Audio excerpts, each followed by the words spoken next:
And we're back to IGN's E3 live show, streaming at you on e3.ign.com. In our next game, the adventures of Alex Mercer continue, but it may be a little different than you expected. Damon is now on hand to see Prototype 2. Thanks, Naomi.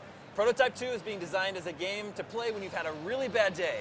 And here to tell us about it is Matt Armstrong, design director of Prototype 2. Matt, thanks for joining us today. Good to be here.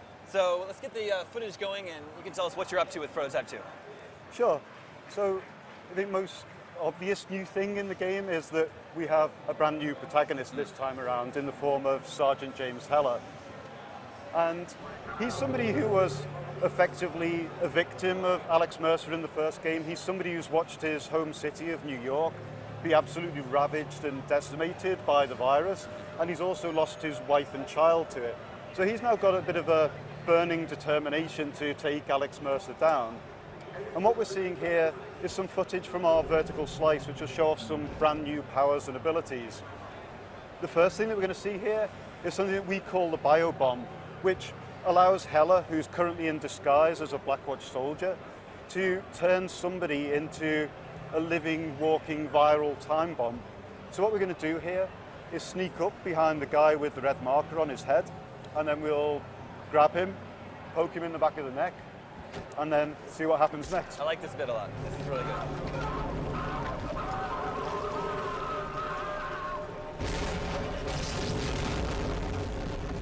So this is a very gruesome game. It's a pretty effective area denial tool. It's pretty cool.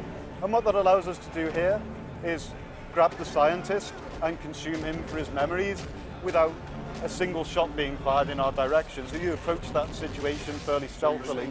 There are real rewards there.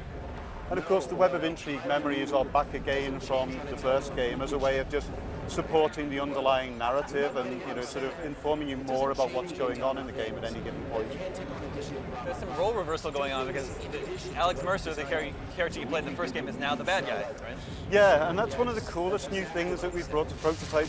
Personally, I've never seen that in a game before, this idea of taking the hero of the first game and making him the villain the second time around.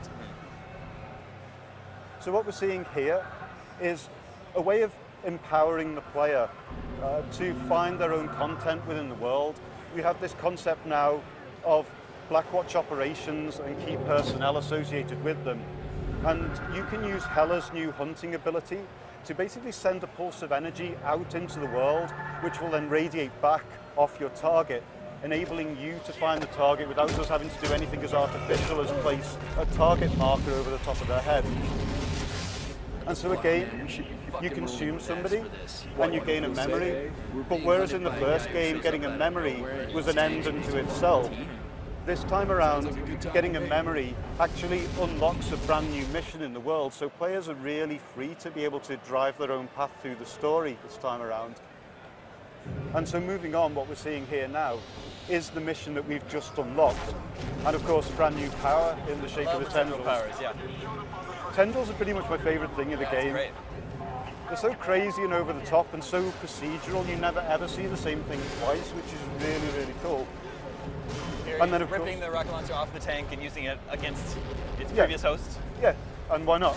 that's great. It just fits into our IP perfectly. Are we going to see footage of the tendril kills? How you can pull people apart with your tendrils? Yeah, for example, just like so. That's wonderful. And then you'll also see that a little bit more in the next section that we jump into, which is one of our underground lairs. And you have a new system for giving missions to the player, right? They hack into, is it BlackNet? Yes, BlackNet. Okay. And BlackNet is kind of the secure encrypted communications network that Blackwatch use to communicate with their troops out in the field. But it also contains information about all of their ongoing operations in the green, yellow and red zones and the key personnel associated with them. And it's by hacking into that that you end up sort of identifying the targets that you're going to hunt down in the open world. And what we just saw very briefly there was also the fact that by completing that mission and shutting down that operation, the player gained a mutation, which is very much like a perk.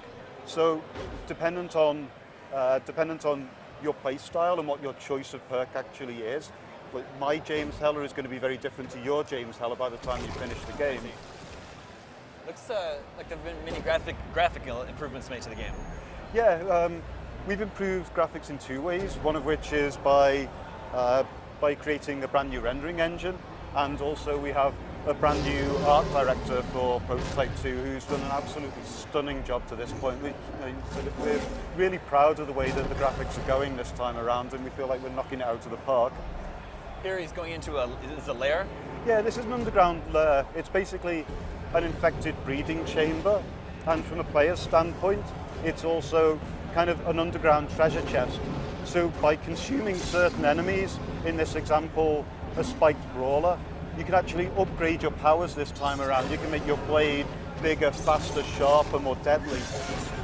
And you'll also see here that players are much more in control of the combat this time around. You can always see which enemy is the most important one in the environment, the most deadly one, and you can see the attacks coming and react to them using things like the tactical dodge to leap over the top, and you have that moment of slow motion to really to be able to reassess the battlefield and decide what it is that you want to do next. You can hack limbs off enemies, cut them in half. Yeah, like dismemberment is another big key feature that fits perfectly into our world. But it's not just aesthetic. For example, if you take the leg off an enemy, it'll move much more slowly through the environment. And if you take the arm off it, then it will limit its attacks to something more manageable. There's certain enemies where you cut their legs off and their torso will still crawl to you as like a walking landmine, right? Yeah, absolutely. Our enemies are fairly resilient and determined, and they're going to keep coming back at you until they're done. And what you're now seeing is our juggernauts, which are two of our brand new enemies. And these guys, you really don't want to get too close to. So the best way to deal with them is to stand back and really use the tendrils to deal with them, keep them at arm's length. Or just rip their arms off is even simpler. Yeah, that works too. Now, a lot of our readers have been asking us, is there going to be any multiplayer in Prototype 2? That's something that we talked about a lot at the beginning of the project, but ultimately we decided that it was basically to compromise us from a production schedule point of view. We wanted the opportunity to really execute the hell out of the single player experience and make it as polished as we could possibly make it. And multiplayer was basically going to prevent us from doing so. So while multiplayer is interesting to us in the long term, it's not something that we're including with Prototype 2. What do you think the balance between running story missions and just messing around in the open sandbox world will be? I think it very much depends on the individual player. It's not something that's really prescribed. But what we have tried to do is make sure that all of the various upgrades that you get throughout the game are kind of spread throughout the open world content as a way of enticing the player to want to explore the open world, to try and find things like lures and a bunch of the other open world content that we've actually got in there. This is a new, larger enemy you have in the game, yeah? Yeah, it's fairly big. Do you have a name for this Not guy the yet? prettiest. We're calling him Tiny for the time Tiny, being. that's pretty good, yeah. That's really good. Me being English, I like to think I bring a sense of irony to the team. I appreciate that. But yeah, not a subtle enemy.